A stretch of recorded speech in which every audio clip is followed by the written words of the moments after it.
വിശക്കുന്നവർക്ക് ആഹാരം നൽകണേ, വീടില്ലാത്തവർക്ക് പാർപ്പിടം നൽകണേ, അങ്ങനെ ചെയ്യണേ ഇങ്ങനെ ചെയ്യണം എന്നൊക്കെയാണ് ഒരു സമയത്ത് മദർ തെരേസ പ്രാർത്ഥിച്ചുകൊണ്ടിരുന്നത്. എന്നാൽ ദൈവത്തെ അനുഭവിക്കാൻ കഴിഞ്ഞത് മുതൽ അമ്മയുടെ പ്രാർത്ഥന ഇപ്രകാരമായിരുന്നു: ഞാൻ ചെയ്യേണ്ടത് എന്താണോ, എനിക്ക് ചെയ്യാൻ കഴിയുന്നത് എന്താണോ അതിലേക്ക് എന്നെ നയിക്കണമെന്ന്. മിശിഹായിൽ സ്നേഹം നിറഞ്ഞവരെ, ജെറുസലേമിൽ നിന്ന് ഏകദേശം ഒരു 3 കിലോമീറ്റർ അകലെയുള്ള ബെഥാനി എന്ന് പറയുന്ന ഗ്രാമത്തിൽ 3 സഹോദരങ്ങൾ ജീവിച്ചിരുന്നു: മർത്ത, മറിയം, ലാസർ. യേശുവിന് അടുത്ത ബന്ധമുണ്ടായിരുന്നൊരു കുടുംബമായിരുന്നു ഇവരുടേത്. സുവിശേഷം നമുക്ക് കാണാൻ സാധിക്കും, പലതവണ യേശു ആ ഭവനത്തിൽ സന്ദർശിക്കുന്നുണ്ട്. ശരിക്കും ഈശോയ്ക്കൊരു വിശ്രമത്തിൻ്റെയും സൗഹൃദത്തിൻ്റെയും സന്തോഷത്തിൻ്റെയും ഒരു ഇടമായിരുന്നു അവരുടെ ഭവനം. ലൂക്കയുടെ സുവിശേഷത്തിൽ 10-ാം അധ്യായം 38 മുതൽ വാക്യങ്ങളിലൂടെ കിടക്കുമ്പോൾ നമുക്ക് കാണാൻ സാധിക്കും, മർത്ത ഒരു വില്ലത്തിയും മറിയം ഒരു നായികയായിട്ടാണ് ചിലപ്പോൾ നമുക്ക് തോന്നാറുള്ളത്.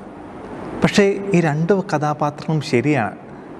ഈ 2 കഥാപാത്രങ്ങളും നമുക്ക് കുറേ കാര്യങ്ങൾ പഠിക്കാനുണ്ട്. യഹൂദ പാരമ്പര്യം അനുസരിച്ച് ഒരു ശിഷ്യൻ തൻ്റെ ഗുരുവിൻ്റെ പാദങ്ങളിലിരുന്നാണ് ശിക്ഷണം നേടിയിരുന്നത്. ഉദാഹരണത്തിന് അപ്പസ്തോല പ്രവർത്തനം 22-ാം അധ്യായം 3-ാം വാക്യത്തിൽ പൗലോസ്ലീഹ ഗമാലിയൻ്റെ പാദങ്ങളിലിരുന്നാണ് ശിക്ഷണം നേടിയത്. ആ കാലഘട്ടത്തിൽ സാധാരണമായിട്ട് റബ്ബിമാർ ഈ സ്ത്രീകളെ അവരുടെ ഔപചാരിക ശിഷ്യരായിട്ട് തിരഞ്ഞെടുക്കാറില്ലായിരുന്നു. പക്ഷേ യേശു തൻ്റെ ശിഷ്യയായിട്ട് ഈ മറിയത്തെ തിരഞ്ഞെടുക്കുകയാണ്. ഇനി മർത്തയിലേക്ക് വരുമ്പോൾ മർത്ത ചെയ്തത് തെറ്റാണോ? അല്ല.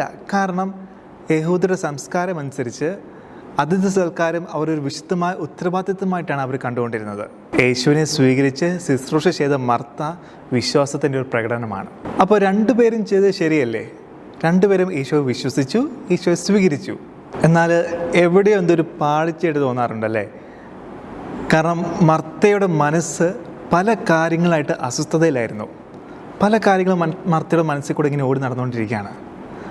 അങ്ങനെ ഓടി നടക്കുമ്പോൾ മർത്തയുടെ ഫോക്കസ്, യേശുവിലേക്കുള്ള മർത്തയുടെ ഫോക്കസ് അവിടെ നഷ്ടപ്പെട്ടു പോയി. നമ്മുടെയൊക്കെ ജീവിതത്തിലും പലപ്പോഴും ഈ ഫോക്കസ് നഷ്ടപ്പെട്ട സമയങ്ങളുണ്ടായിട്ടുണ്ട്.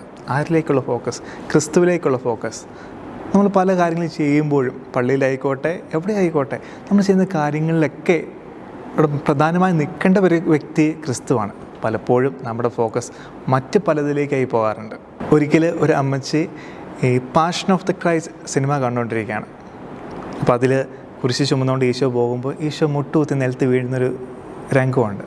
അപ്പോൾ ഈ അമ്മച്ചി ഉറക്കെ പ്രാർത്ഥിക്കണം, എൻ്റെ അണ്ടോൺസ് പുണ്യാളെ ഈശോയെ രക്ഷിച്ചോണേ. ആരിലേക്കായിരുന്നോ ഫോക്കസ് തിരിയേണ്ടത് ആ ഫോക്കസ് മാറി മറ്റ് പലരിലേക്കുമായി. പണ്ട് റെക്ടറേഷൻ പറയുമായിരുന്നു, നിങ്ങൾ ക്ലാസ് എടുക്കാനായിട്ട്, എനിക്ക് നിന്ന് ധ്യാനിപ്പിക്കാനായിട്ട്, അല്ലെങ്കിൽ പാടാൻ, എനിക്ക് പരിപാടിക്കൊക്കെ പോകുമ്പോൾ അവിടെ നിങ്ങളുടെ കഴിവോ അല്ലെങ്കിൽ നിങ്ങളുടെ സ്റ്റാറ്റസോ അല്ല കാണിക്കേണ്ടത്, മറിച്ച് ക്രിസ്തുവിനെ കൊടുക്കാൻ കഴിയണം. ഫോക്കസുകൾ എപ്പോഴും ക്രിസ്തുവിനായിരിക്കണം. സുവിശേഷത്തിൽ വീണ്ടും തിരിച്ചു വരുമ്പോൾ നമുക്ക് കാണാൻ സാധിക്കും, ഈശോ ഈ മർത്തനെ ഒരിക്കലും കുറ്റപ്പെടുത്തുന്ന, ഒരിക്കലും ശകാരിക്കുന്നൊന്നുമില്ല. ഒരു മുന്നറിയിപ്പാണ് മർത്തയ്ക്ക് ഈശോ നൽകിയത്. ഈ സുവിശേഷത്തെ വേറെ രീതിയിൽ വ്യാഖ്യാനിക്കുകയാണെങ്കിൽ ആത്മീയ ജീവിതത്തിൽ മർത്തയും വേണം, മറിയവും വേണം. ഒരു 50-50. എപ്പോഴും പ്രാർത്ഥിച്ചുകൊണ്ടിരുന്നാൽ പോരാ, അല്ലെങ്കിൽ എപ്പോഴും പ്രവർത്തിച്ചുകൊണ്ടിരുന്നാൽ പോരാ. ഈ പ്രാർത്ഥനയും ഈ പ്രവർത്തനം ഒരുമിച്ച് കൊണ്ടുപോകാൻ പഠിക്കണം. അവിടെയാണ് ആത്മീയത വളരുന്നത്, ക്രിസ്തുവിലുള്ള ആത്മീയത വളരുന്നത്. അവസാനമായിട്ടൊരു അച്ഛനിൽ നിന്ന് കേട്ട കാര്യങ്ങളാട്ടോ. മർത്ത യേശുവോട് പറയുന്നുണ്ട്, കർത്താവെ, ശുശ്രൂഷയ്ക്കായിട്ട് എൻ്റെ സഹോദരനെ തനിയെ വിട്ടിരിക്കുന്നത് നീ ശ്രദ്ധിക്കുന്നില്ലേ? എന്നെ സഹായിക്കാൻ അവളോട് പറയുക. അപ്പം മർത്തയ്ക്ക് തോന്നിക്കാണും, കഷ്ടപ്പാടുകളെല്ലാം അവൾ സഹിക്കുന്നു, മറിയുമായിട്ട് അവൾ ഇരിക്കുന്നു. സാധാരണ ആർക്കും തോന്നാവുന്ന അതേ ഒരു സംശയമേ മർത്തയ്ക്കും തോന്നിയിട്ടുള്ളൂ. താൻ ചെയ്യുന്നതാണ് ശരി, മറിയം ഇങ്ങനെ തന്നെ ചെയ്യണം എന്ന ചിന്തയാണ് ഇവിടെ പ്രശ്നം പറ്റിയത്. ചിലപ്പോഴൊക്കെ നമുക്ക് ഈ ഒരു മനോഭാവം ഉണ്ടാവും, കാരണം ഞാൻ ചെയ്യുന്നത് ശരി, എല്ലാവരും ഇങ്ങനെ ചെയ്യണം, അല്ലെങ്കിൽ ഞാൻ ചിന്തിക്കുന്നത് എല്ലാവരും ചിന്തിക്കണം, അവൻ ചെയ്യുന്നത് തെറ്റാണ്. ശരിക്കും ഈ ഒരു മനോഭാവമാണ് തെറ്റ്. കാരണം നമ്മൾ എത്രയൊക്കെ നന്മ ചെയ്യുന്നത് പറഞ്ഞാലും ആ നന്മയുടെ നന്മ നഷ്ടപ്പെട്ടു പോകുന്ന ഈ ഒരു ചിന്തയിലാണ്. അതുകൊണ്ടാണ് പൗലോസ്ലീഹ റോമാക്കാർക്കെതിരെ ലേഖനത്തിൽ 12-ാം അധ്യായം 4-ാം വാക്യങ്ങൾ പറയുന്നുണ്ട്, നമ്മുടെ ഒരു ശരീരത്തിൽ അനേക അവയവങ്ങളുണ്ടല്ലോ, ഓരോ അവയവങ്ങൾക്കും ഒരേ ധർമ്മങ്ങളല്ല. അതുപോലെ നാം പലരാണെങ്കിലും നമ്മൾ ക്രിസ്തുവിൽ ഏക ശരീരമാണ്, എല്ലാവരും പരസ്പരം ബന്ധപ്പെടുന്ന അവയവങ്ങളുമാണ്. അതുകൊണ്ടാണ് പൗലോസ്ലീഹ പറയുന്നത്, കണ്ണ് കണ്ണിന് ജോലി ചെയ്യട്ടെ, കാല് കാലിന് ജോലി ചെയ്യട്ടെ, അല്ലെങ്കിൽ കൈ കൈയുടെ ജോലി ചെയ്യട്ടെ. ഇതൊക്കെയാണ് ക്രിസ്തുവിലേക്കുള്ള യാത്രയിൽ പല വഴികളുണ്ട്. അപ്പോൾ നമ്മൾ ഒരിക്കലും ചിന്തിക്കരുത് എൻ്റെ വഴിയാണ് ശരി, അല്ലെങ്കിൽ എല്ലാവരും ഞാൻ ചെയ്യുന്ന പോലെ ചെയ്യണം. ആ മനോഭാവം തെറ്റാണെന്നാണ് ക്രിസ്തു പഠിപ്പിച്ചു വരുന്നത്. അവനെ അവനായി തന്നെ സ്നേഹിക്കുക, അതോടൊപ്പം തന്നെ പ്രാർത്ഥനയും സേവനവും ഒരുമിച്ച് കൊണ്ടാണ്. ഈശോ ചെയ്തത് അത് തന്നെയാണ് കേട്ടോ.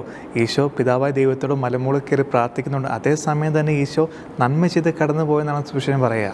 നമ്മുടെ ജീവിതത്തിൽ മർത്തയും മറിയും കാണിച്ചെന്ന മാതൃക പാലിച്ചുകൊണ്ട് സ്വീകരിച്ചുകൊണ്ട് സന്തോഷത്തോടെ സ്നേഹത്തോടെ നമുക്ക് മുന്നോട്ട് പോകാം. ദൈവം നമ്മെ അനുഗ്രഹിക്കട്ടെ.